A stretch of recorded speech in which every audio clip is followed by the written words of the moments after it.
யாரையுமே சார்ந்து வாழாத ஒரு வாழ்க்கை வாழ்றங்கிறது எல்லாருக்கும் கிடைக்கிற ஒரு வரம். அது எல்லா ராசிக்கும் கிடைக்குமா அப்படிங்கிறது ஒரு கேள்விக்குறி தான்.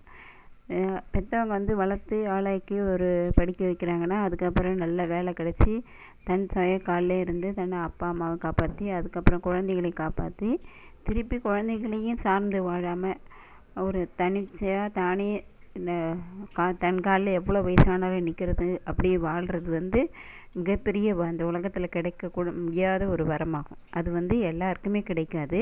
காலப்புருஷத்துப்படி சில ராசிகளுக்கு தான் கிடைக்கும்.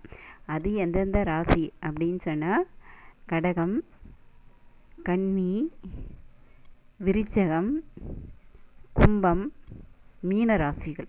இந்த ராசிகளுக்கு தான் யாரையுமே சார்ந்து வாழாமல் தன் சுயகாலிலே இருந்து தன்னை சார்ந்தவங்களையும் வாழ வச்சு தான் கடைசி வரைக்கும் யாரையும் சாராமல் தன் சுயமாக ஒரு வாழ்க்கையை வாழ்ந்து இந்த உலகத்தில் வாழ்கிறது மிகப்பெரிய கடினம். அந்த கடினமான செயலை இந்த ராசிகளுக்கு மட்டும்தான் இந்த பிரபஞ்சம் கொடுத்துருக்கு. காலபுருஷ தத்துவப்படி இந்த ராசிகள் தான் யாரையுமே சாராமல் வாழ்ந்து கடைசி வரைக்கும் வாழ்வாங்க அப்படிங்கிறது நிச்சயம்.